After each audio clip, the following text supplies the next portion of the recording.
Dim dum da na da dim da na na dim dum da na da dim da na dim dum da na dim dum da na da dim da na o da ni da na di da na na o da ni da na di da na da di na da dim dum da na da dim da na dim dum da na da dim.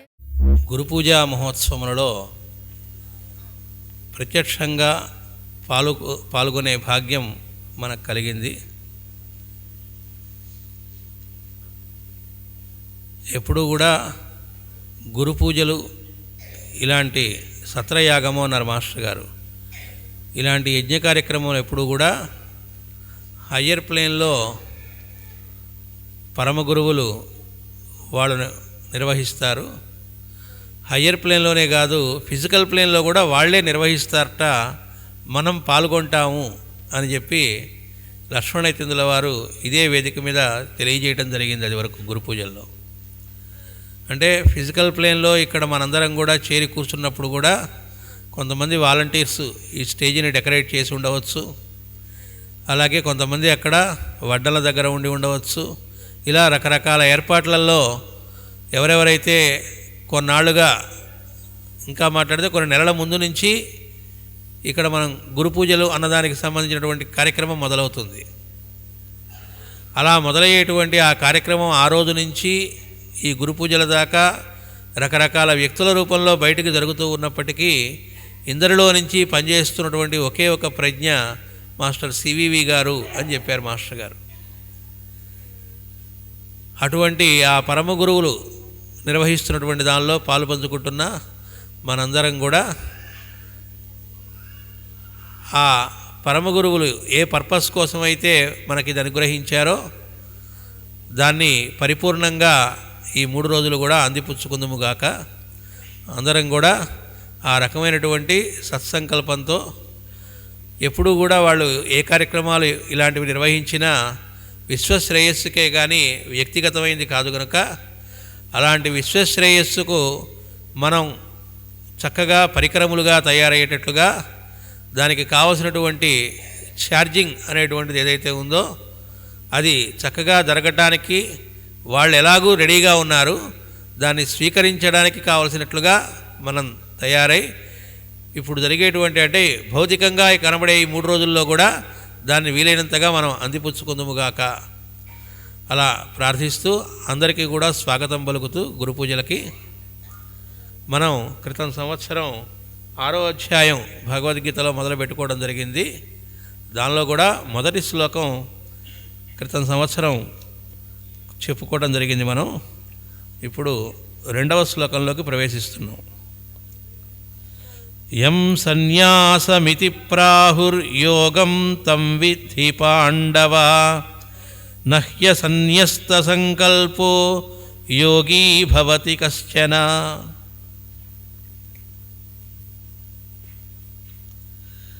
లోకమున కొందరు సన్యాసులనియు కొందరు యోగులనియు వ్యవహరింపబడుచుందురు. పై చెప్పిన మార్గమును అవలంబించిన వారు ఫలితములను సన్యసించిరి కనుక సన్యాసులు, యోగస్థితి చెందినవారు కనుక యోగులు. ఈ 2 స్థితులను సత్కర్మాచరణము వలననే సిద్ధించును. సంకల్పములెంత మంచివి అయినను వానిని సాధింపవలనను పట్టుదల కలవాడు యోగి కాలేడు.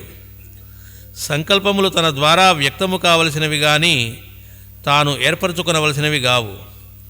మనస్సునకు ఇంద్రియములకు సత్కర్మాచరణ సాధన మాత్రము తాను అలవరుచుకొనవలసినది. లోకమునకు జ్ఞానోదయము చేయవలని కొందరు తాపత్రయపడుచుందురు. ఈ ప్రయత్నమున వాదించుట, ఎదిరించుట, యుద్ధము చేయుట, జయించుట, ఓడిపోవుట మున్నగు వారిని అనుభవించుచుందురు. ఒక వర్గము వారికి ద్వేషము కలిగించి మరొక వర్గము వారి పైకి పురికొల్పుచుందురు. తాము చేయుని అకార్యములన్నీయు లోకములోని అజ్ఞానమును పొగుటుటకే అని వారి నమ్మకము. సత్కర్మ మన నమ్మకమును బట్టిగాక మనకు కావలసిన సాధనను అనుసరించి ఉండును. ఈ భేదము తెలుసుకున్నవాడు లోకమునందు అజ్ఞానమును చూడడు. మనకెట్లు కలుగుచున్నదో మిగిలిన వారికి కూడా కావలసినప్పుడు కావలసినంత జ్ఞానము కలుగుచున్నదని తెలుసుకొని తనకు కార్యముకు కర్మను నిర్మముడు నిరహంకారుడై ఆచరించును.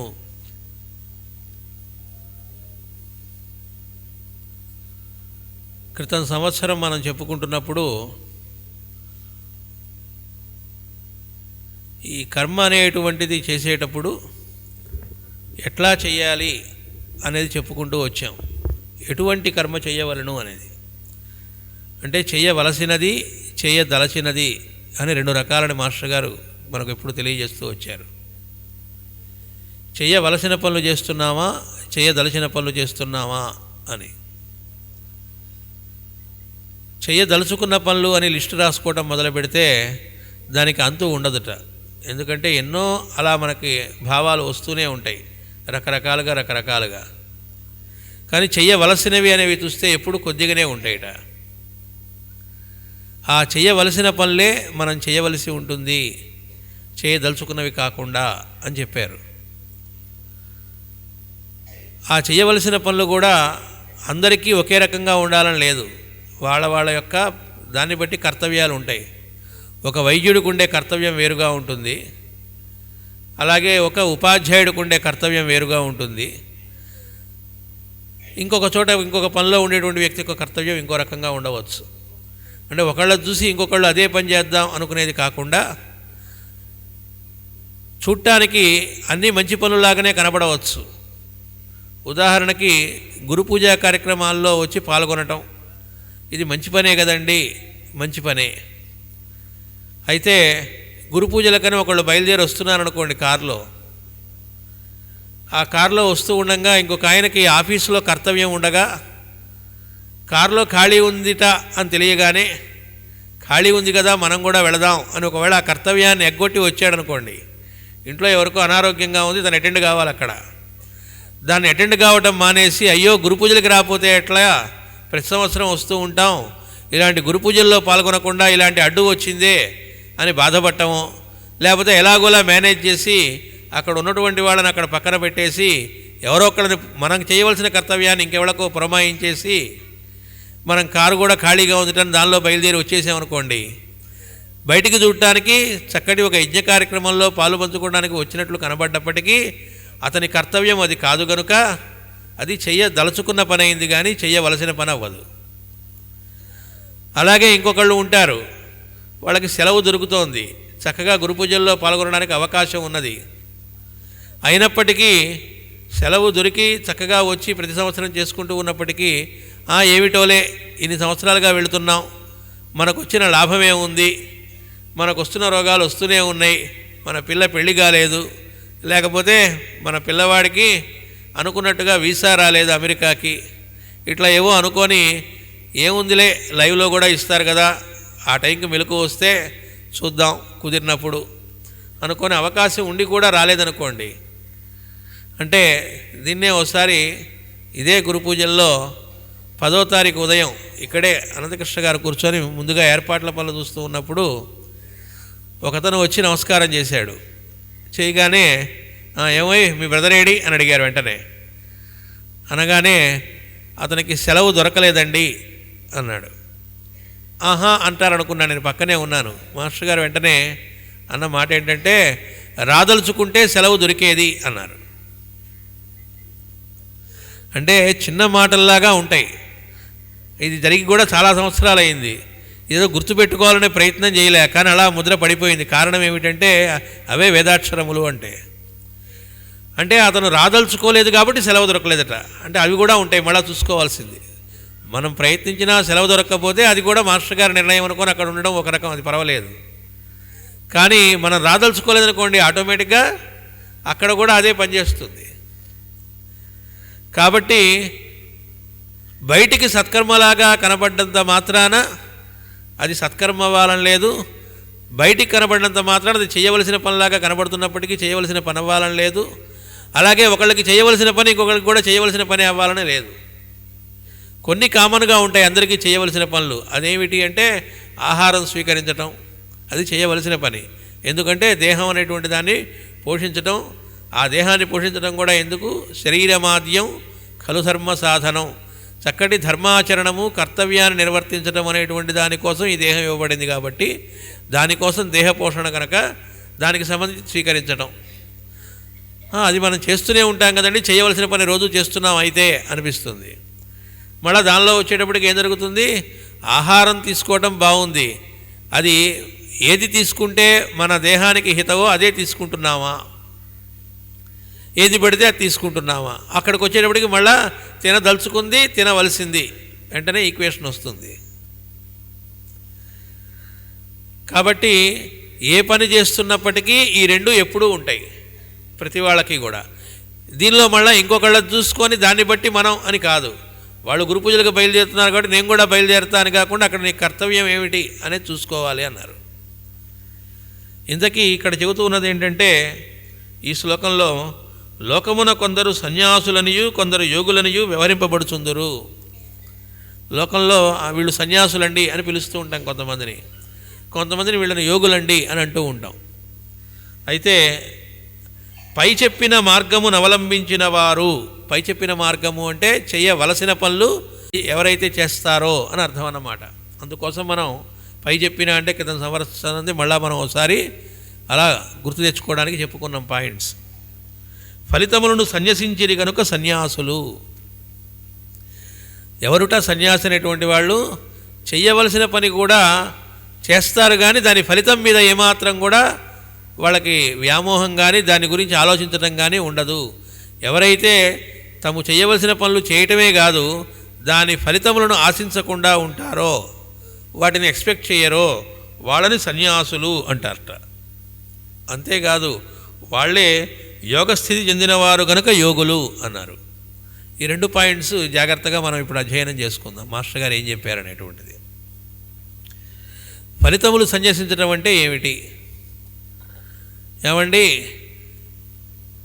మేము మాస్టర్ గారి దయ వల్ల చక్కగా డిస్పెన్సరీ వర్క్ చేసుకునే అవకాశం మాకు కలిగింది. నా ఉద్యోగ సమయం అయిన తర్వాత నాకు వీలుంటుంది, రోజు డిస్పెన్సరీకి వెళ్తాను. అక్కడ నాకు కేట్ షీట్లు రాసే పని, లేకపోతే మందులు కట్టే పని, లేకపోతే ఒకళ్ళు మందులు ఇచ్చే పని కావచ్చు, లేకపోతే కేట్ షీట్లు తీసుకొని పిలిచేవాళ్ళు కావచ్చు, కేట్ షీట్ తీసి ఇచ్చేవాళ్ళు కావచ్చు, రకరకాల పనులు మనకు తెలుసు డిస్పెన్సరీలో. అక్కడికి రోజు వెళుతూ ఉన్నప్పుడు ఏం జరుగుతుంది, నువ్వు ఈ టైంకి రావాలి, ఈ పని చేయాలి అని అక్కడ వాళ్ళు కూడా మనకి అలాట్ చేశారు. లేదా ఆదివారం పోనీ వారానికి ఓ రోజు కుదిరిందనుకోండి, ఆ రోజు వెళుతూ ఉంటాం. అక్కడ మన కర్తవ్యం ఏమిటి అనేటువంటిది నిర్ణయింపబడింది, బాగానే ఉంది.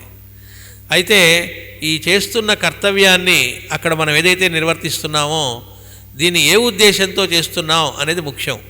బయటికి చుట్టానికి ఒక సత్కర్మాచరణంలో ఉన్నాం, చక్కటి సేవ చేసుకునే భాగ్యం కలిగింది అని చూసేవాళ్ళకి అనిపించవచ్చు. కానీ అక్కడ కూర్చొని మనం చేస్తున్నటువంటి ఆ వర్క్ వెనక మన ఉద్దేశం ఏమిటనేటువంటి దాన్ని బట్టి ఉంటుంది మనం సన్యాసులమా కాదా అనేది. మనం సన్యాసులం ఏంటండి, సన్యాసులని కాషాయం కట్టుకొని ఉంటారు కదా అంటే లోకంలో అలా వ్యవహరిస్తున్నప్పటికీ మనకి భగవానుడు అసలు సన్యాసి ఎవరనేటువంటిది ఇక్కడ తెలియజేస్తూ ఉన్నారు. ఎవరిట అసలు సన్యాసి అంటే ఫలితము ఆశించకుండా సత్కర్మాచరణం ఎవరైతే చేస్తూ ఉంటారో, సత్కర్మాచరణం అంటే చెయ్యవలసినవి అని మళ్ళీ అది కూడా గుర్తుపెట్టుకోవాలి. ఎందుకంటే లోకంలో వాడతాం ఆ పని సత్కర్మాచరణం అని, గురు పూజలకు రావడం సత్కర్మాచరణమే, కానీ కర్తవ్యం ఎగ్గొట్టి వచ్చామనుకోండి అప్పుడు సత్కర్మాచరణం కిందకి రాదు. కనుక ఆ చేసే సత్కర్మాచరణం మన కర్తవ్యం ఏదైతే ఉందో చేయవలసింది, అది ఫలితం ఆశించకుండా గనక చేస్తే అన్నారు. అయితే మనం డిస్పెన్సరీ సేవ చేస్తూ ఉన్నప్పుడు మొదట్లో ఏ ఫలితము ఆశించకుండా హృదయపూర్వకంగా మొదలుపెట్టినప్పటికీ నెమ్మదిగా మనం సత్కర్మాచరణం చేస్తూ ఉన్నాం గనక, ఫలితం ఆశించకుండా మొదలెట్టాం గనక చాలామంది వీళ్ళు రోజు ఒక తపస్సులాగా ఆ టైంలో చక్కగా టీవీ పెట్టుకొని ఏవో సినిమాలు చూడటమో, లేకపోతే భార్యా బిడ్డలతో కలిసి అలా టూర్లకు వెళ్ళటమో, వీకెండ్స్కి రకరకాల చోట్లకు వెళ్ళటమో ఇవేవీ లేకుండా మిగతా రోజుల కంటే ఎక్కువసేపు ఆదివారం వాళ్ళకు రెస్ట్ దొరికే టైంను కూడా ఉదయాన్నే మొదలుపెట్టి మధ్యాహ్నం 2, 3, 4 దాకా కూడా ఉండి వాళ్ళు చేస్తూ ఉన్నారు అని ఎంతో వాళ్ళ ఎడల భక్తి ఆదరములు కలిగి, వీళ్ళకి ఇలాంటి వాళ్ళకి మనం ఎలా ఉపయోగపడదామా, మనమేం చేయగలమా, వీళ్ళు ఉచితంగా మనకి ఇవి చేస్తున్నారు కదా అని వాళ్ళు ఎదురు చూస్తూ ఉంటారు. అలాంటప్పుడు నెమ్మదిగా కొన్నాళ్ళు అయ్యేటప్పటికీ ఏదో బాగుందే, చాలా గౌరవిస్తున్నారని ఆ కీర్తి ప్రతిష్టల మీద దురద పెరిగిందనుకోండి, నెమ్మదిగా ఏం జరుగుతుంది, కీర్తి కోసం అంటే మొదలుపెట్టినటువంటిది పోయి నెమ్మదిగా కీర్తి కోసం పేరు ప్రఖ్యాతుల కోసం. ఎప్పుడైతే అది మొదలైందో ఏం జరుగుతుంది? ఒక్కసారిగా పతనం చెందటం మొదలవుతుంది. పతనం అంటే ఎట్లా ఉంటుంది? బయటికి చుట్టానికి మన డిస్పెన్సరీ మిగతా డిస్పెన్సరీస్ మిగతా సెంటర్స్ కంటే బ్రహ్మాండంగా ఉంటుంది అని గురువుగారు వచ్చినప్పుడు చూసి అదిరిపోవాలి. అబ్బా ఎలా చేస్తున్నారు వీళ్ళు, ఇంకెక్కడా ఇలా లేదు అనిపించుకోవాలి. అనిపించింది అనుకోండి, అక్కడ మనకేం జరిగింది?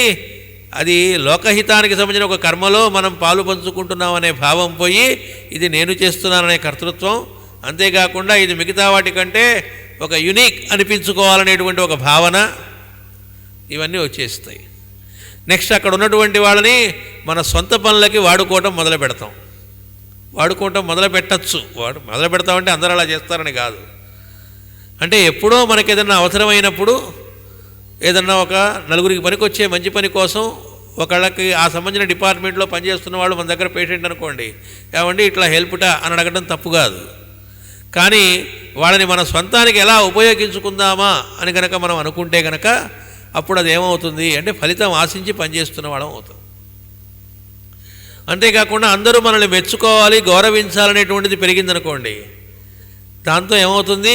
మాస్టర్ గారు చెప్పారు, ఆయన ఎప్పుడు కూడా ఆయన్నే ఉదాహరణగా తీసుకొని చెబుతారు కాబట్టి ఈకే గారు, ఈ కృష్ణమాచార్యాలు ఒక 25 ఏళ్ళో 30 ఏళ్ళో ఇలా చేసిన తర్వాత ఇన్నేళ్లుగా మీకోసం నేను ఇంత పని చేస్తూ ఉంటే ఎవరు గుర్తించారు అనేటువంటిది మొదలవుతుందిట లోపల.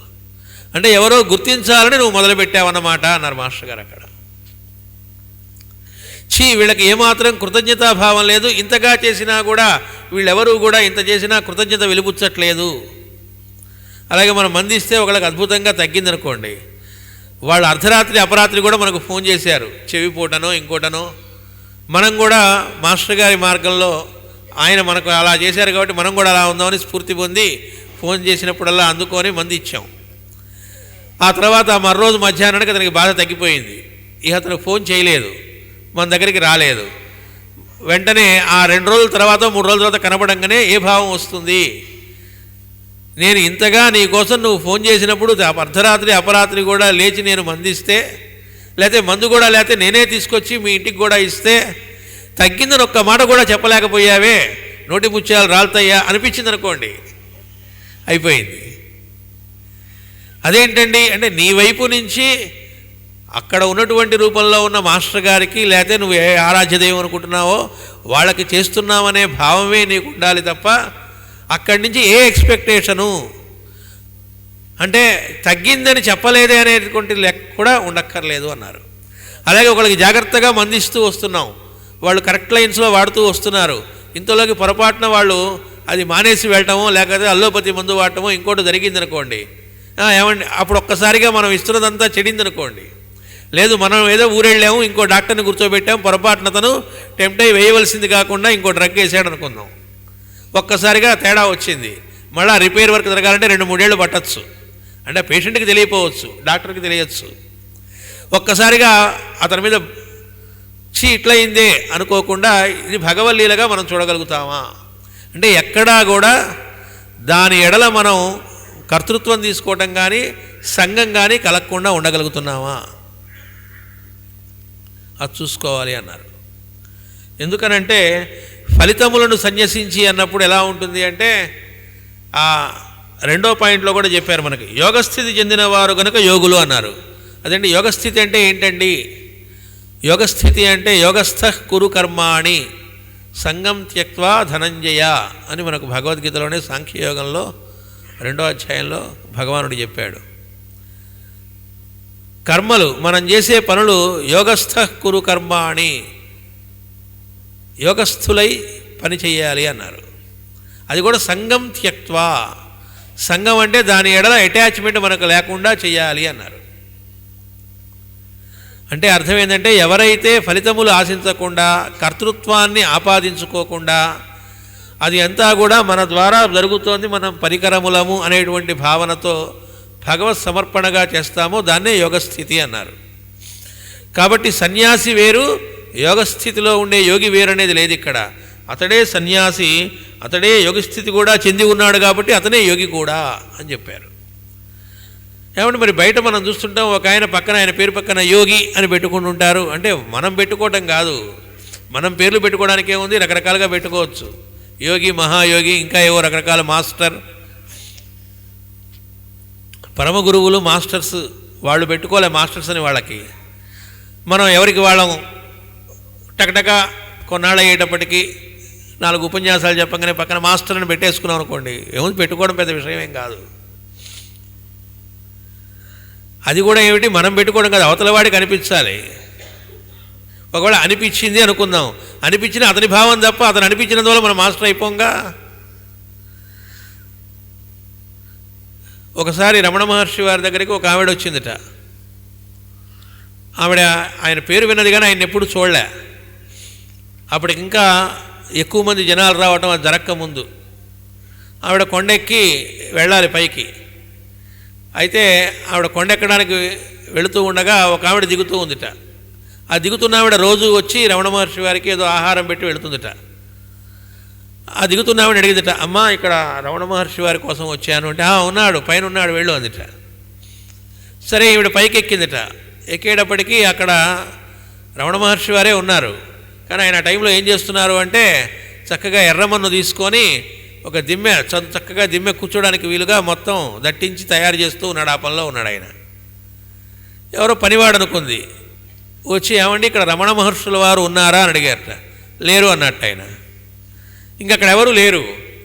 సరే ఆవిడ దిక్కుతోచక మళ్ళీ బయలుదేరి కిందకు వచ్చిందిట. కిందకు వచ్చి వెళుతూ ఉంటే ఊళ్ళో మళ్ళీ ఆవిడ ఎదురైందిట. ఎవరైతే రమణ మహర్షికి ఆహారం పెట్టి వెళ్ళిందో ఆవిడ. ఏమ్మా దర్శనం అయిందా, బాతు కలిసి వచ్చావా అందుట. అక్కడ ఎవరూ లేరండి అందుట. ఎవరూ లేకపోవడం ఏంటి, నేను అప్పుడేగా ఆహారం ఇచ్చొచ్చాను అంటే, ఆహారం అంటే ఆయన అప్పుడే తినకపోవచ్చు, ఈవిడ ఇచ్చొచ్చింది. ఉన్నారుగా రమణ మహర్షి వారు అందుట. లేరు, అక్కడ ఒక ఆయన్ని అడిగాను, గోచి కట్టుకొని ఉన్నారు, రమణ మహర్షి వారు ఉన్నారా అంటే లేరన్నారు. అంటే అట్లన్నారా అందుట. అని మర్రోజు మళ్ళీ ఆహారం పెట్టడానికి వచ్చినప్పుడు, అదేమిటి ఆవిడ వస్తే రమణ మహర్షి వారు ఉన్నారా అంటే లేరని చెప్పారట, అదేంటి అలా చెప్పారు అని అడిగిందిట. మరి రమణ మహర్షుల వారు ఉన్నారా అంటే, అవును నేనే మహర్షుల వారిని ఎందుకు చెబుతాను అన్నట్టు ఆయన. ఎందుకంటే వాళ్ళు అనుకోరు మహర్షులని, అదే ఆయన ఉద్దేశం. ఆయన అబద్ధం ఆడలే, ఆయన మహర్షిని ఆయన అనుకోలేదు. ఇంకా మాట్లాడితే నేను రమణుడని కూడా ఆయన అనుకోలే, ఎందుకంటే ఆయనకి రమణుడు అనే పేరు పెట్టబడింది, మనం పెట్టుకున్నాం. కావ్యకంఠ గణపతి మహాముని అంటాం నాయన గారని, ఆయన పెట్టాడు రమణ మహర్షి అని. అంటే ఆ పేరుతో కూడా వాళ్ళకేమీ ఇది లేదు. మనకు పేరుతో ఎంత సంఘం ఉంటుంది. మన పేరు చిన్నప్పుడు స్కూళ్ళల్లో కనుక గమనిస్తే పేరు రాసి పక్కన అతన్ని తిడుతూ ఏదన్నా రాశారనుకోండి బోర్డు మీద, ఓ స్కూల్లో ఉండే ఓ పిల్లాడి మీద, అవతలవాడికి కోపం వస్తుంది, నన్ను తిడుతున్నాడు.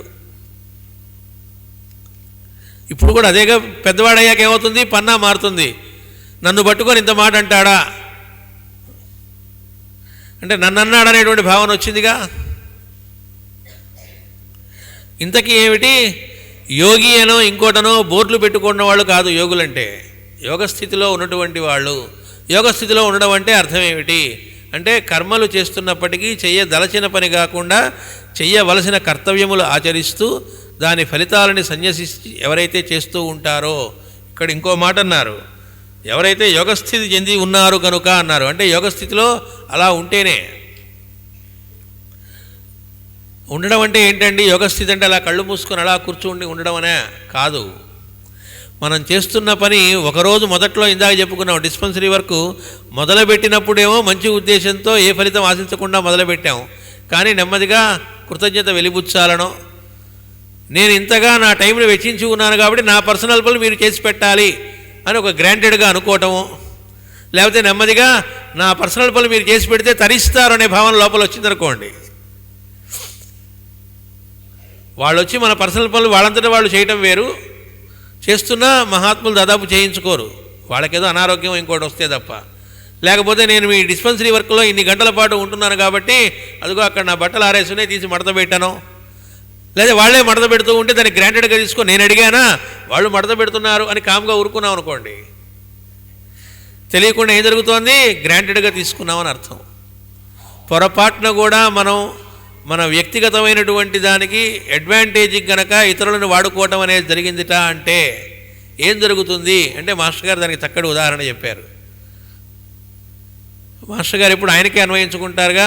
ఈకే గారు ఫోన్ చేశారట, ఆయన హాస్యంగా చెప్పారు ఒకసారి మనకి, అంటే హాస్యం మాటను అసలు జీవిత సత్యాలు చెప్పారు. హలో నేను కృష్ణమాచార్యని కారు పంపిస్తారా అనగానే అయ్యా వస్తున్నాం పరిగెత్తుకుంటూ కారు తీసుకొని వస్తారట. ఇహ ఎక్కడ కాలు కింద దించకుండా అలా నడుపుతూ కొన్నాళ్ళు చేస్తారట. ఎప్పటిదాకా అంటే మాస్టర్ గారు చెప్పారు, ఇతను ఫలితం ఆశించి సత్కర్మ చేశాడు కదా, దానివల్ల పుణ్యం అనేది వచ్చింది, ఆ పుణ్యం బ్యాంక్ బ్యాలెన్స్ లాగా ఖర్చు అయ్యేదాకా అన్నారు. అది నిల్లయిందిట బ్యాంక్ బ్యాలెన్స్.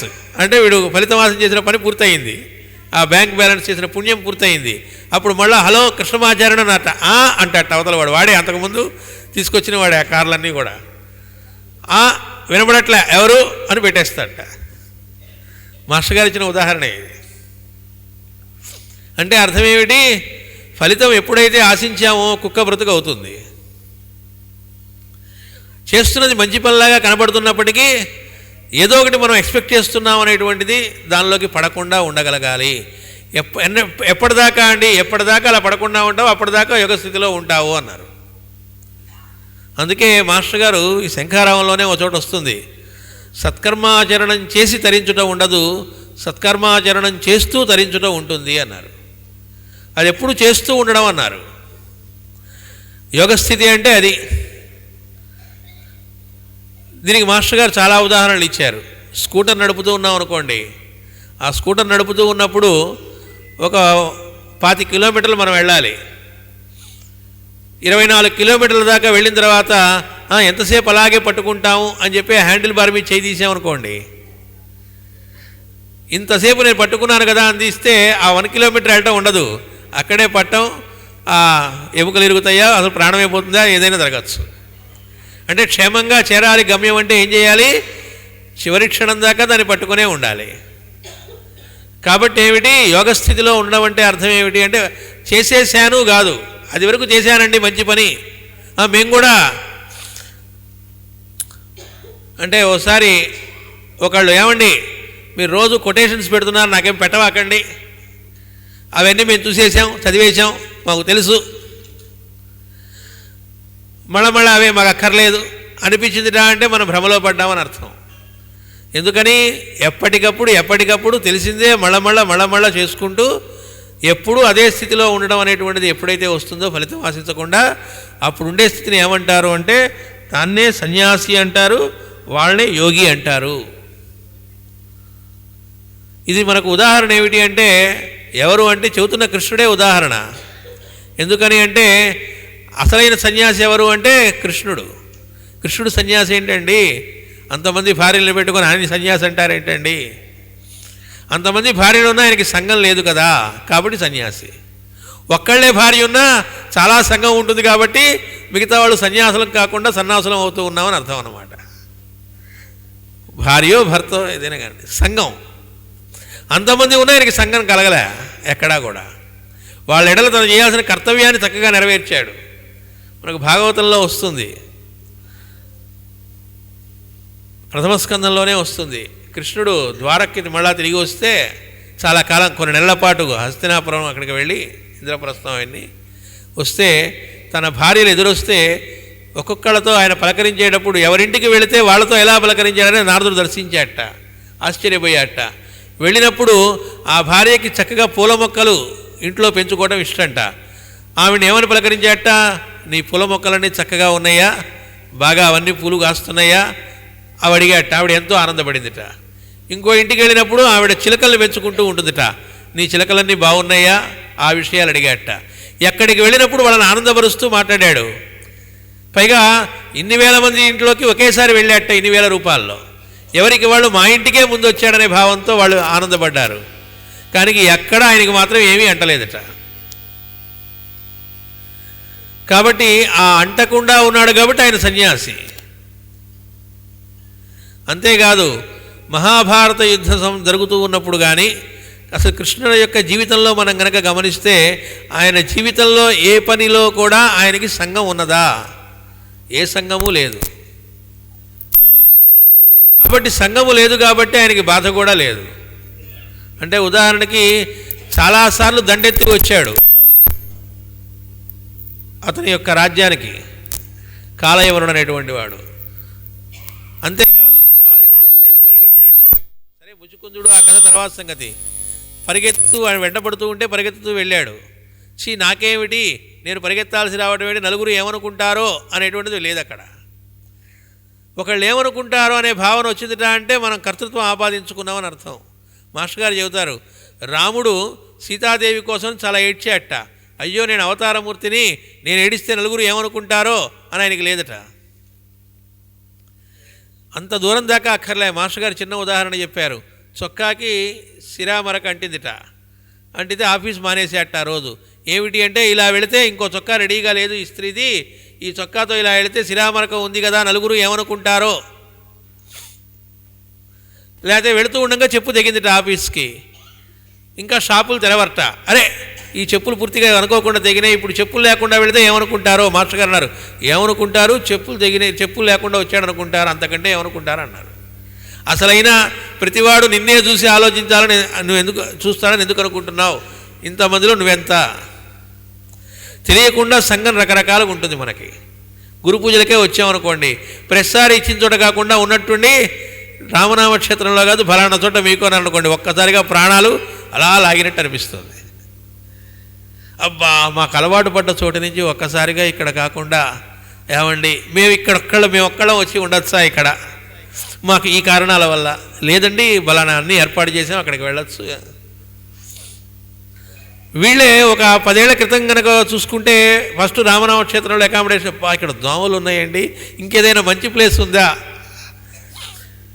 అప్పుడు బాధగా అనుకున్నటువంటి వాళ్ళు 10 ఏళ్ళ అయిన తర్వాత వీటికి అలవాటు పడ్డాక ఇక్కడి నుంచి ఇంకా చాలా మంచి ఫెసిలిటీస్ ఏర్పాటు చేసి, నిజంగా ఇక్కడికంటే చక్కటి ఫెసిలిటీస్తో ఉన్నతోటి కన్నా ఈ ప్రెమిసిస్లో ఉండాలని ఉందండి, ఇది చాలా పవర్ఫుల్ అండి, ఎక్కడో ఇస్తే అంటే ఏమైంది, సంఘం ఏర్పడింది.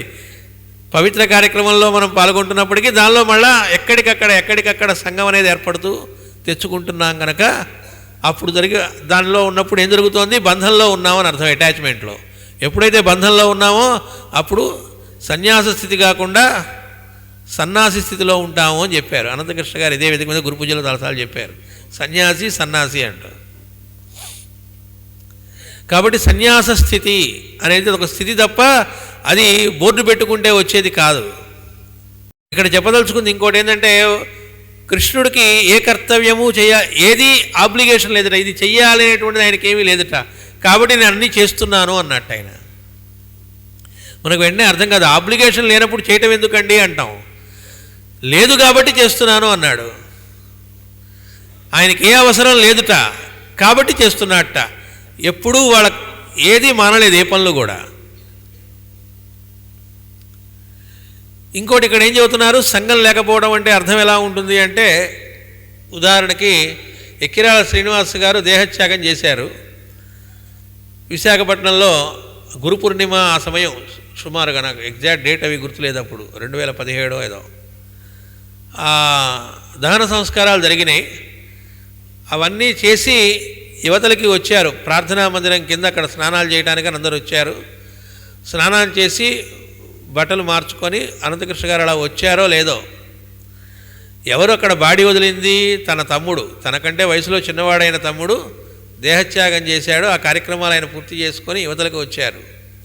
వచ్చిన వెంటనే టకటకా వెళ్ళి కొంతమంది మందడిగిన వాళ్ళు, తమ ప్రాబ్లం చెప్పుకున్న వాళ్ళు, లేకపోతే ఇట్లా ఉంది ఏం చేయమంటారు అని సలహా అడిగిన వాళ్ళు, కుటుంబ సమస్యలు చెప్పుకున్న వాళ్ళు. గ్యాప్ ఎంత ఉందంటే అసలు గ్యాప్ లేదు. వచ్చారో లేదో అడిగారు. అడిగితే నాలాంటి వాడికైతే ఏమనిపిస్తుంది, ఏంటండి ఇది, మా ఇంట్లో ఒకళ్ళు చనిపోతే ఆ కార్యక్రమంలో నుంచి ఇంకా యువతలకి పూర్తిగా రాను కూడా రాలేదు, కొన్ని రోజులు కూడా కాదు, అప్పుడే శ్మశానం నుంచి వచ్చి ఫ్యూ మినిట్స్ కూడా కాలేదు, వెంటనే మొదలెట్టారు అని అనిపించలే ఆయనకి. అదే ప్లేస్లో మనం ఉంటే మనకు అనిపిస్తుందేమో కానీ ఆయనకు అనిపించాలి. అంటే సంఘము లేదు కనుక ఏది జరుగుతున్నా వాడి లీలగా చుట్టం, భగవదర్పితంగా కర్మలాచరించడం అంటే అర్థం అది. అంటే అందుకే భాగవత రహస్య ప్రకాశంలో మాస్టర్ గారు అంటారు, గురువుని నువ్వు పట్టి వెంట ఉండి ఆయన్ని అనుసరించి జాగ్రత్తగా ఆయన ఎట్లా ప్రవర్తిస్తున్నాడో దాన్ని నువ్వు అనుసరించాలి అని. వెంట ఉండి అంటే పొదుగులు అతుక్కొని పక్కన ఉండడం అని కాదు, ఫిజికల్గా పక్కన ఉండమని కాదు. సన్నివేశాలు వస్తున్నప్పుడు వాళ్ళు ఎలా ప్రవర్తిస్తున్నారు. బుజ్జిగారు దేహత్యాగం చేసిన 1 నిమిషం కూడా కాలేదట, ఫోన్ వచ్చింది. బాడీ వదిలారు, ఇంకా ఎవరికీ తెలియదు, ఆయన బాడీ వదిలారని తెలిసింది. అలా తెలిసిందో ఇటు ఫోన్ మోగిందిట. అనంతకృష్ణ గారు ఫోన్ ఎత్తారట, ఏమంటే బుజ్జిగారు ఉన్నారా, మందు కావాలి. బుజ్జిగారు అప్పుడు కొన్నాళ్ళుగా బెడ్ రిడెన్ లాగా ఇంట్లో ఉంటానని కూడా ఆ పేషెంట్కి తెలుసు, కానీ అలవాటు కాబట్టి బుజ్జిగారే కావాలని ఫోన్ చేశారు. చేస్తే బుజ్జిగారు బాడీ వదిలేరు అని చెప్పి చాలామంది కొన్ని నెలల పాటు కూడా కోలుకోలే మన సోదర బృందంలో. ఏదైనా వాళ్ళ సొంత ఇంట్లో కుటుంబ మనిషి కాకపోయినా కొన్ని నెలల పాటు దాన్ని తట్టుకోలేక చాలా ఆవేదన చెందిన వాళ్ళు ఉన్నారు. మరి అలాంటప్పుడు అలాంటి మహనీయుడు దేహత్యాగం చేస్తే ఆయన సోదరుడికి ఎలా ఉంటుంది? అది కూడా 1 minute గ్యాప్తో ఫోన్ వస్తే మందు కోసం అని చెప్పి అప్పుడు ఎలా ప్రవర్తించారు అంటే వెంటనే చెప్పమ్మా, మామూలుగా అయితే ఎవరు అడిగితే వాళ్ళకే మనకు తెలుసు, బుజ్జిగారిని అడిగితే బుజ్జిగారు ఇస్తారు, అనంతకృష్ణ గారు అడిగితే అనంతకృష్ణ గారు ఇస్తారు, అంతేగాని అందరం ఒకటే ఇచ్చేది, ఎవరిచ్చినా మాస్టర్ గారే కాబట్టి నా దగ్గర తీసుకొని ఎప్పుడు బలవంతం చేయరు. కానీ అక్కడ ఆయన దేహత్యాగం చేశారు కదా, ఆ వార్త చెప్పకుండానే చెప్పమ్మా నీ లక్షణాలు ఏంటో అన్నారు. నేను అనంతకృష్ణ మాట్లాడుతున్నా, చెప్పమ్మా అన్నారు. సరే ఆవిడ ఏదో లక్షణాలు చెప్పిందిట, మందు చెప్పారు. చెప్పి ఇక నుంచి నాకు చేస్తుండమ్మా, విషయం చెప్పలే అని పెట్టేశారు. అంతకుముందు బుజ్జిగారిది ఇంకో ఉదాహరణ చూద్దాం. బుజ్జిగారు అనంతాచార్యుల వారి ధర్మపత్ని, 2వ సతీమణి, ఆవిడ మామగారు అంటాం, ఆవిడ దేహత్యాగం చేసిందిట. ఆ దేహత్యాగం చేసినటువంటి ఆవిడని ఇంట్లో నుంచి వరండాలోకి ఆ పార్థివ దేహాన్ని తీసుకురావడానికి అని చెప్పి మోస్తూ ఉన్నారట ఇంట్లో నుంచి అలా వరండాలోకి బుజ్జిగారు. ఆ టైంలో ఫోన్ వచ్చింది. మామూలుగా అయితే ఆ టైంలో ఫోన్ అటెండ్ అవుతామా, ఆయన వెంటనే ఫోన్ అటెండ్ అయ్యారట మోస్తూ. అవతల వాళ్ళు మందు కోసం చేశారు, ఏమండి మందు కావాలి ఇట్లా, ఒక 3 నిమిషాలకి ఫోన్ చేయి అన్నారట. ఎందుకంటే బాడీ మోస్తూ ఉన్నారు కాబట్టి. ఎంతసేపు చెప్పారు? 3 minutes. ఆ బాడీని జాగ్రత్తగా పెట్టాలి కాబట్టి. బాడీ పెట్టారో లేదో అవతల వాళ్ళు 3 నిమిషాలు అన్నారు కదా అని ఫోన్ చేశారట. లక్షణాలు తెలుసుకొని మంది ఇచ్చేశారు. మంది ఇచ్చిన తర్వాత అవతల వాళ్ళు కొద్దిగా గొంతులు కలకలం వినబడుతుండేటప్పటికీ, ఏంటండి బాగా జనసందోహంలాగా ఉంది, ఏ కార్యక్రమంలో ఉన్నారు, ఎక్కడన్నా ఏదైనా కార్యక్రమం అన్నట్టుగా అడిగారట. ఏదో పనిలో ఉన్నట్టున్నారు, 3 నిమిషాలను కూడా ఎప్పుడు లేదు అన్నారు అన్నట్టుగా అడిగితే, మా అమ్మగారు దేహత్యాగం చేశారు, ఆ పార్థివ దేహాన్ని మోస్తూ ఉన్నాను కాబట్టి 3 నిమిషాలకి ఫోన్ చేయమన్నాను అన్నారట. అంటే ఆ కుటుంబంలో ఉన్నటువంటి వాళ్ళు నిజంగా మాస్టర్ గారిని ఫాలో అవ్వటం అంటే ఎలా ఫాలో అవుతున్నారు సన్నివేశాలు వచ్చినప్పుడు. వరుసగా వాళ్ళ ఇళ్లలో ఎవరి దేహత్యాగాలు జరిగినా ఏ గురు పూజలు ఆగలే, గురు పూజలు ఆగలేదు, గురు పూజలు కూడా రావటం ఆగలేదు, అన్నిట్లో మామూలుగానే పాల్గొంటూ ఉన్నారు. అప్పుడు కూడా మళ్ళా ఆ వార్త మనకు తెలిసినా మనం ఫోన్లు చేస్తుంటే మందులు ఇవ్వటం ఆపలేదు. బుజ్జిగారు దేహత్యాగం చేసినప్పుడు అందరూ కలిసి ఆ కార్యక్రమం చూద్దామని వెళితే ఏడుస్తూ వస్తున్న వాళ్ళకి అనంత్ అక్కడే ఉండి అందరికీ మందులు తీసే, కొంతమందికి ఇగ్నీషియా వాళ్ళ లక్షణాలను బట్టి నోట్లో మందులు వేస్తున్నాడు. ఏది దేహాన్ని చుట్టానికి ఒకళ్ళు బోరుమని ఏడుస్తూ వస్తుంటే అప్పుడు వీళ్ళు బాగుండటం కోసం వాళ్ళు అప్పుడు కూడా ఆలోచిస్తున్నారు. దాన్నే యోగస్థితి అంటారు. అంటే అది ఎప్పుడు ఉండాలంటే ఎప్పుడూ ఆ స్థితిలో ఉండాలి. అక్కడ వాళ్ళు ఏం చేస్తున్నారు అంటే ఎదుటి వాళ్ళలో ఉన్నటువంటి మాస్టర్ గారినే చుట్టం అనేటువంటి భావన అయితే ఎప్పుడైతే ఉందో, ఇప్పుడు అడుగుతారేంటి ఈవేళప్పుడు అడుగుతారంటే అనేది ఏమీ లేదు.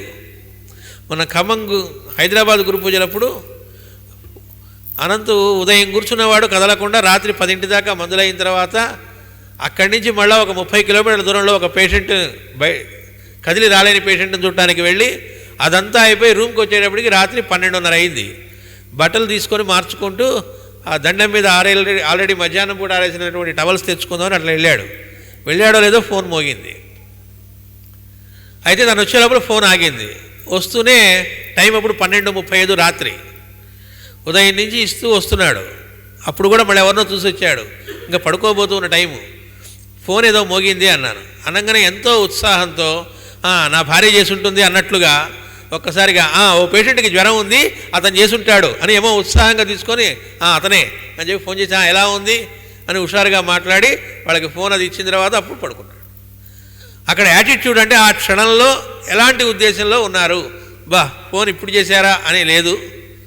మనకెంతో ఇష్టమైన వాళ్ళు ఫోన్ చేస్తే ఆహా చేశారని ఎంత ఆనందపడతామో అంత ఉత్సాహంతో అంత ఆనందంతో ఇవ్వటం. ఎప్పుడు అలా చేయగలము? సంగము లేనప్పుడే. అంటే నేను ఇలా చెయ్యాలి అని పట్టుదలతో చేసామనుకోండి, నలుగురు మనల్ని మెచ్చుకోవాలి, లేకపోతే అలాంటి వాడు ఇలా చేయటం ఉండదు, అనుమానమే లేదు. అందుకని వాళ్ళ తరచి గురువుని మనం దర్శించి, గురువు అంటే ఫలానా ఆయనలో అయితే చూస్తారనక్కర్లే, గురు పూజలకు మనం వచ్చేది అందుకే. ఇక్కడ ఉండేటువంటి ప్రతి వాళ్ళల్లోనూ ఉన్న సుగుణాలు ఏమిటి, ప్రతి వాళ్ళు ఎట్లా వాళ్ళ దీక్షామయ జీవితాన్ని గడుపుతున్నారు, ప్రతి వాళ్ళలో నుంచి మనం గురువుని దర్శించవచ్చు. అలా తరచి వాళ్ళలో చూసి మనం ఏవి నేర్చుకోవాలో చూసుకొని అది మనం ఆచరించటం అనేది చేయాలనేటువంటిది మనకు భాగవత రహస్య ప్రకాశంలో మాస్టర్ గారు తోడు చెప్పారు. అప్పుడు అలా ఎప్పుడైతే ఉంటామో యోగస్థితిలో ఎప్పుడూ ఉండడం జరుగుతుంది. ఆ యోగస్థితిలో ఉన్నటువంటి వాడిని యోగి అన్నారు. ఫలితం ఆశించకుండా చేస్తున్నప్పుడు అతను ఏమన్నారు అంటే అతన్నే సన్యాసి అంటారు అని చెబుతున్నారు. ఇక్కడ ఈ రెండు స్థితులను సత్కర్మాచరణం వలననే సిద్ధించును. ఏమంటే ఇది రావాలంటే ఎప్పుడు వస్తుంది ఈ స్థితి మనకి అంటే సత్కర్మాచరణం చేస్తూ, సత్కర్మాచరణం వలననే అన్నారు. సత్కర్మాచరణం అంటే ఏంటో ఇందాక చెప్పుకున్నాం మనం. ఎవరి కర్తవ్యం వాళ్ళకి సత్కర్మాచరణం అవుతుంది తప్ప బయటికి కనబడినంత మాత్రాన ప్రతి మంచి పని మంచి సత్కర్మాచరణం ఇవ్వాలని లేదని చెప్పుకున్నాం. ఇక్కడ ఇంకో మాట చెబుతున్నారు, సంకల్పములు ఎంత మంచివి అయినను వానిని సాధింపవలనను పట్టుదల కలవాడు యోగి కాలేడు. అంటే ఏంటి, ఎట్టి పరిస్థితుల్లో ఇప్పుడు విని ఇట్లా మనం ఉండాలని ఒక పట్టుదల పట్టామనుకోండి, పట్టుదల ఎప్పుడు నిలబడదు. పట్టుదల ఉందిట అంటే అర్థం ఏమిటి, మన యొక్క కర్తృత్వాన్ని అక్కడ యాడ్ చేస్తున్నాం. సంఘం ఉంది, నేను ఇట్లా ఉండాలి, ఎట్లయినా ఇట్లా ఉండాలి, ఎట్లయినా కాదు, అలా ఉండడం అనేటువంటిది ఆటోమేటిక్గా రావాలి. అప్రయత్నంగా అలా ఉండగలిగిన స్థితి రావాలి. వినడానికి బాగుందండి, అప్రయత్నంగా ఆ స్థితి ఎట్లా రావాలో అది చెప్పాలి కదా. నెక్స్ట్ అదే చెబుతున్నారు మాస్టర్ గారు. ఏమని, సంకల్పములు తన ద్వారా వ్యక్తము కావలసినవి కానీ తాను ఏర్పరచుకోవలసినవి కావు.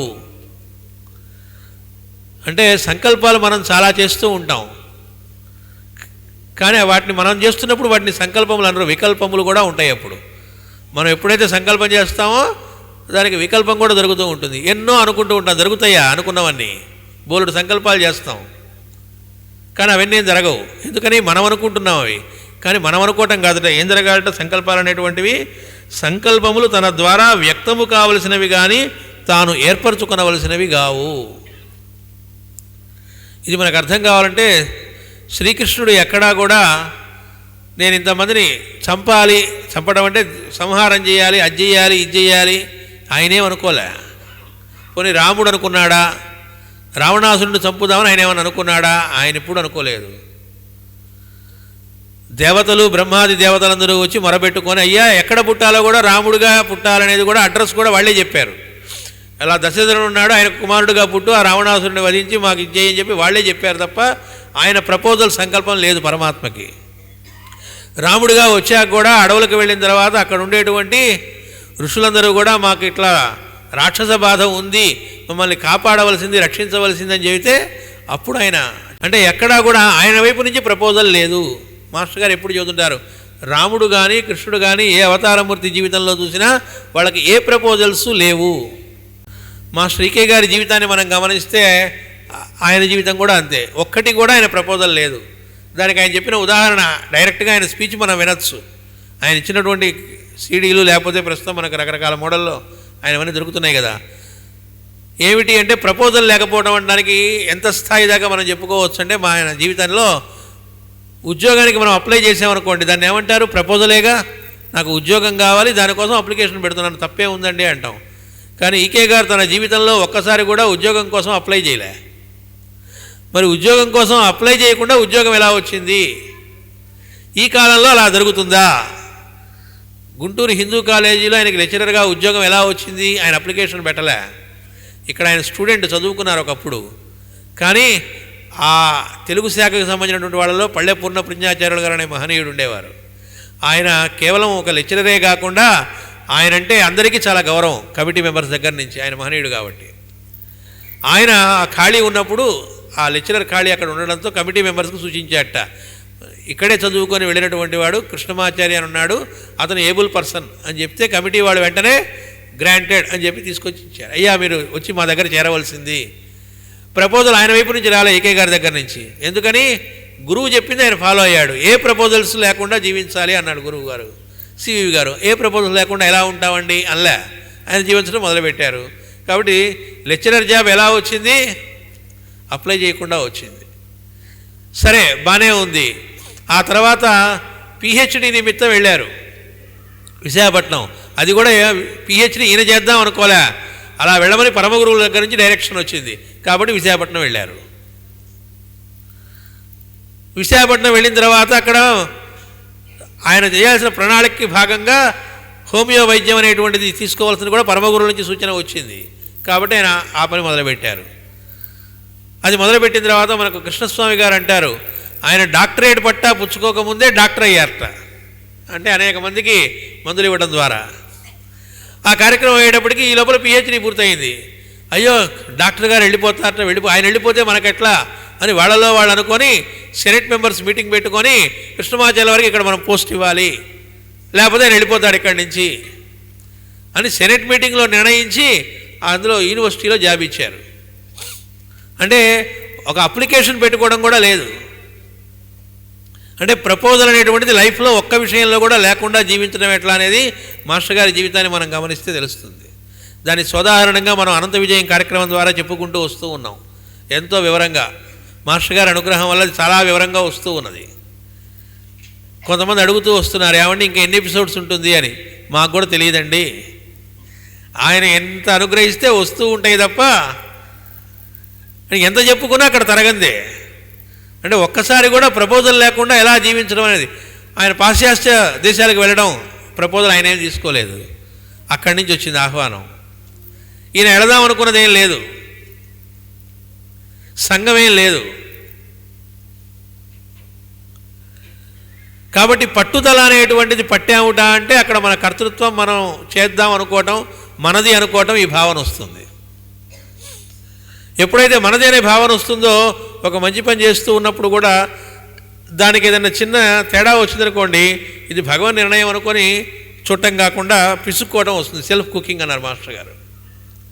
సేవా కార్యక్రమమే చేస్తున్నాం, మంచి పనే చేస్తూ ఉన్నాం, డిస్పెన్సరీ సర్వీసే చేస్తూ ఉన్నాం, ఉన్నట్టుండి అక్కడ ఏదో ఆటంకం వచ్చిందనుకోండి, అదే అప్పుడు ఎలా చూడగలగాలి దాన్ని అనేటువంటిది కూడా మాస్టర్ గారు మనకు నేర్పారు. ఏ ఆటంకం వస్తున్నా డిసప్పాయింట్ అవ్వక్కర్లే. ఎందుకని ఆ వర్క్ ఎవరిది? పరమాత్మది. ఏ డిసప్పాయింట్మెంట్ అక్కర్లే. ఈకే గారు తన యొక్క సోదరుడు యొక్క మ్యారేజ్ జరుగుతూ ఉన్న టైంలో తన కుమారుడు దేహత్యాగం చేశాడు. రెండే భాస్కరాచార్య అనేటువంటి కుమారుడు చేస్తే ఆయన డిసప్పాయింట్ అవ్వలే. ఆ కార్యక్రమానికి భంగం కలగకుండా కామ్గా ఉండమని చెప్పారట అమ్మగారికి. కుమారుడు పోతే ఆవిడ కామ్గా ఉండి ఆ కార్యక్రమాన్ని ఎక్కడ ఆపకుండా ఉండేట్టుగా ఉంది. ఆ తర్వాత కామ్గా ఆ కార్యక్రమం పిల్లాడిది ఏం చేయాలో చేశారు. అంటే లోపల బాధ ఉండదనే, కానీ దాన్ని భగవల్లీలగా చుట్టము, సంఘం లేకుండా ఉండగలగటము. ఇంతగా నేను లోకం కోసం చేస్తూ ఉంటే నాకే ఇలా జరగాల అనేటువంటి భావన ఎప్పుడూ లేకపోవటము. ఇంత చేస్తూ ఉంటే నాకే ఈ రోగం రావాలా. ఈకే గారికి భాగవత కాలుకి చాలా ఇదొచ్చి ఇంట్లోనే డెక్కుంటూ వెళ్ళాల్సిన పరిస్థితి వచ్చిందిట ఓసారి 1970s. చాలామంది వచ్చి ఏంటి మీకు కూడా ఇలాంటివి వస్తూ ఉంటాయా అండి? ఆయన అయ్యో నాకు ఇలా వచ్చింది నలుగురు ఏమనుకుంటారని ఆయన ఏమనుకోలే. వాళ్ళకి సంఘం లేదు కాబట్టి ఆ బాధ వచ్చినప్పుడు ఏం జరిగింది అంటే కదలకుండా ఉన్నాం కదా. అందుకే మనం భాగవత రస ప్రకాశం మొదటి భాగంలో చూస్తూ ఉంటే కదలకుండా ఇంట్లో ఉండేటువంటి యోగము పట్టినది అన్నారు. దుర్గతి పట్టింది అలా. యోగస్థితి అంటే అర్థం అది. ఆ మాట చూడండి అక్కడ ఆయన వాడింది. మాట వాడటం కాదు, ఆయన అలా జీవించారు. ఆ టైంలో ఏం చేశారు? భాగవత రస ప్రకాశం 2 వాల్యూమ్స్, మొదటి 2 వాల్యూమ్స్ అంటే ప్రథమ స్కందం మొత్తం డిక్టేట్ చేయడం జరిగింది. ఏది కాలు తీవ్రంగా ఆ రకమైన స్థితిలో ఉండి, ఇంకెవరికో కాదు తన సొంత కాలేగా. మన సొంత కాలుకు వచ్చినప్పుడు ఇంకోటిది అయితే చెప్తామయ్యా నీ కాలుకు వస్తే తెలుస్తుంది అంటాం మనం. కానీ మన సొంత కాలుకు వచ్చినప్పుడు కూడా దానిలో ఎక్కడా బంధింపబడకుండా యోగస్థితిలో ఉండి ఇది రకరకాల చోట్లకి ఎప్పుడూ తిరిగేటువంటి వాళ్ళం, ఒక చోట కదలకుంటున్నాం కాబట్టి దీన్ని సద్వినియోగం ఎలా చేసుకుందాం అనుకున్నప్పుడు ఏం జరిగింది? ఎప్పుడైతే అలాంటి స్థితిలో ఉన్నారో అద్భుతమైనటువంటి భాగవత రస ప్రకాశం అనేది లోకానికి అనుగ్రహించబడింది. అందుకని మహత్కార్యములైనటువంటివి మన ద్వారా జరిగేవే కానీ మనం చేసేవి కావు అన్నారు. ఎప్పుడు జరుగుతాయి? ఫలితం ఆశించకుండా ఒక పరికరం అనుకున్నప్పుడు ఎంత అద్భుత కార్యక్రమాలైనా జరుగుతాయి. అందుకే దీనికి మాస్టర్ గారు ఉదాహరణ ఏం చెప్పారంటే, మహాభారత యుద్ధంలో అర్జునుడు చెలరేగిపోయి అద్భుతంగా యుద్ధం చేసి బ్రహ్మాండంగా చాలామందిని లేపడం అవన్నీ జరిగినాయి. అదే ఆయనే ఆ తర్వాత శ్రీకృష్ణుడు దేహత్యాగం చేసినప్పుడు 8 రోజుల్లో ద్వారక మునుగుందని కబురు చేసి ఇక్కడ ఉండేటువంటి స్త్రీలని పిల్లల్ని రక్షించమని చెబితే వాళ్ళందరినీ తీసుకెళ్తూ ఉన్నప్పుడు అక్కడ ఆయన ఆ ఏకలవ్యుడు మొదలైన వాళ్ళు వచ్చి యుద్ధంలో ఓడిస్తే ఓడిపోయాట. అదేమిటి ఇట్లా జరిగింది అంటే అప్పుడు మాస్టర్ గారు అక్కడ మనకు వ్యాఖ్యానంలో చెప్పారు భాగవత ప్రకాశంలో. అది జగత్ ప్రణాళికకి సంబంధించినటువంటి మహాభారత యుద్ధం, దానిలో అతను ఒక ఉపకరణం. కానీ ఆ ఉపకరణంగా ఉండడానికి సిద్ధపడి అక్కడ ఉన్నాడు కాబట్టి అతని ద్వారా మహత్కార్యం జరిగింది అక్కడ. మళ్ళా అలాంటి చోట కూడా ఎప్పుడైతే ఆయన సంఘం కలిగిందో ఆ ఉదాహరణ కూడా చెప్పారు. అశ్వత్థామ నేను చంపుతాను అన్నట్ట. కృష్ణుడు ఏమీ మాట్లాడలే. అంటే మాట్లాడలేదంటే అర్థం ఏమిటి? ఆ సంకల్పం ఎవరికి కలిగింది? అర్జునుడికి కలిగింది. పరమాత్మ నిర్ణయం కాదు, సంకల్పం తను చేసుకున్నాడు. మన ద్వారా వ్యక్తం కావాల్సింది కానీ మనం పుట్టించుకునేవి కాదన్నారు కదా. ఎప్పుడైతే తనకు కలిగిందో తనే అశ్వత్థామని చంపడం జరగలే. బోలెడిలా మనం అనుకుంటూ ఉంటాంట, కాదనట్ట కృష్ణుడు. అక్కడ మాస్టర్ గారు చెప్పారు కృష్ణుడు ఏం కాదనలేదట, కానీ అవి జరగవుట. ఎందుకని? ఆయన సంకల్పం లేదు కాబట్టి. అందుకని సంకల్పం వాడిదవ్వాలి, మనది కాదు. అందుకే మాస్టర్ గారు చెప్పారు మన ప్రార్థన ఎలా ఉండాలట. రోజు మాస్టర్ గారిని ప్రార్థించినా పరమాత్మ ప్రార్థించినా, స్వామి నీ సంకల్పమే మా సంకల్పం అవుగాక, నీ సంకల్పానుసారం మేము ప్రవర్తించదముగాక, అవే మాకు తట్టేట్టుగా చేయవలసింది. గాయత్రి ప్రార్థన కూడా అదే మనం చేసే ప్రచోదనం. అంటే అక్కడ ఏమిటి? ఏం ప్రచోదన? రోజు ప్రేయర్ చేసుకోమనేది కూడా మాస్టర్ గారు మనకు చెప్పేది. అందుకే ఏ రోజుకి ఆ రోజు ఉదయాన్నే కూర్చొని మనం ప్రేయర్ చేసుకున్నాం అనుకోండి 6 గంటలకి, ఏం జరుగుతుంది? ఆ ప్రేయర్లు పర్పస్ ఏమిటి? ఆ రోజు మన కర్తవ్యాలు ఏమిటో అవే మనం చేయగలగడానికి కావాల్సిన వాతావరణం సృష్టింపబడటం, సద్బుద్ధి కలగటం, పక్కకి పోకుండా వాటిలోనే ఉండగలిగేటట్టుగా అవి తట్టింపజేసి అది చేసేటట్టుగా మాస్టర్ గారు మనల్ని అనుగ్రహించటం. అంటే అంతకంటే వరం ఇంకోటి లేదు. ఏం చేయాలనేటువంటి కన్ఫ్యూజన్ మనకు లేకుండా మనం ఏది చేయవలసిన ఉన్నాయో అవే తట్టి చేయటం అనేటువంటి దానికి చక్కటి అవకాశం ఏమిటి? ఆ ప్రేయర్లో మనం కూర్చుంటే మాస్టర్ గారు మనకి తట్టింపజేసి మనం ఏం చేయాలో అవి చేయిస్తారు. మన కర్తవ్యాలు ఏంటో అవే పొరపాటున చేయదలుచుకున్నవి కాకుండా, చేద్దామనిపించినవి కాకుండా, ఏది అసలు మనం అనిపించడం అనేది కూడా నెమ్మదిగా మారటం అనేది జరుగుతూ ఉంది. ఆటోమేటిక్గా ఏం చేయాలో అవి తడుతూ ఉంటే ఆ డైరెక్షన్ ప్రకారం వెళ్ళిపోవటం జరుగుతూ ఉంటుంది. అందుకే మాస్టర్ గారి డైరీలో, ఏకే గారి డైరీలో ఎక్కడ చూసుకున్నా కూడా ఈరోజు సివివి గారు ఫలానా వారింటికి పంపించారు, సివివి గారు ఈ రోజున ఫలానాతో ఈ ప్రసంగం చెప్పించారు, నేను చెప్పానని ఎక్కడా అనలేదు. అలాగే ఆయన పాశ్చాత్య ఖండాలకు వెళ్ళినప్పుడు అక్కడ ఒకళ్ళు వచ్చి ఏమండి ఆ ఫోటో ఎవరిది మీరు పెట్టుకున్నది అని అడిగారట కొంతమంది. అక్కడ మాస్టర్ గారు రాస్తారు, వాళ్ళు సివివి గారి గురించి అడిగారు అంటే అర్థం సివివి గారు ఆయన గురించి ఆయన వాళ్ళకి తెలియపరుచుకొని వాళ్ళ రూపంలోంచి సివివి గారు నన్ను ఆ ప్రశ్న వేశారు అని రాశారు అక్కడ. అంతేగాని నేను సివివి గారి గురించి వాళ్ళకి తెలియజేశాను, అసలు పాశ్చాత్య దేశాలకి మొట్టమొదటిసారిగా సివివి గారి గురించి తెలియజేసింది నేనే. ఒక్కసారి కూడా ఎప్పుడు అలాంటి భావాలు ఆయనకి రాలే. లేకపోతే గురువు గారి గురించి నేను చాలా చోట్ల విస్తృతంగా తెలియజేయడం జరిగింది. గురువు ఆయన తెలియజేసుకుంటాడు, ఎవరు కూడా అవసరం లేదు. ఆ భావం ఆయనకి ఎప్పుడూ రాలేదు. అంటే అర్థం ఏమిటి? మనం ఎప్పుడైతే మన సంకల్పాలు కాకుండా ఉంటామో సంకల్పం వాడిదవ్వాలని ప్రార్థన చేయాలంటే వాడి సంకల్పం ఎలాగో ఉంటుంది అదే మనకు కూడా తట్టింపజేసి దాని ప్రకారం జీవించడం. అప్పుడు ఉండే స్థితిని ఏమంటారు? యోగ స్థితి అంటారు. అలాంటి వాడినే సన్యాసి అన్నారు. కాబట్టి సంకల్పములు తన ద్వారా వ్యక్తము కావలసినవి కానీ తాను ఏర్పరచుకోవలసినవి కావు. ఏమంటే ఏర్పరచుకుంటే ఏమవుతుంది? అది మనకు బాగా తెలుసు. ఏర్పరచుకున్నవని అవుతున్నాయా? అనుకున్నవన్నీ అవ్వట్లేదండి అంటారు. ఎవడనుకోమన్నాడు అన్నారు మాస్టర్ గారు. ఇంకోటి కూడా చెప్పారు, కర్మణ్యే వాధికారస్తే మా ఫలేషు కదాచన. కర్మ చేయటమే తప్ప దాని మీద నీకు అధికారం ఏం లేదు అన్నారు. పొలం పని ఉందనుకోండి, పొలం పని చేస్తే పండుతుందో లేదో, వర్షం పడుతుందో లేదో అని పడుకుంటే అవ్వదుగా, చేస్తేనే అవుతుంది. ఆ రిజల్ట్ ఏంటనే అధికారం లేదు. అంతా చేసి వర్షం పడ్డా అంతా జరిగిన తర్వాత కోతల టైంలో తుఫాను వచ్చి పోవచ్చు. పోతుంది ఎవరికొని ముందే అసలు చేయకుండా కూర్చుంటే.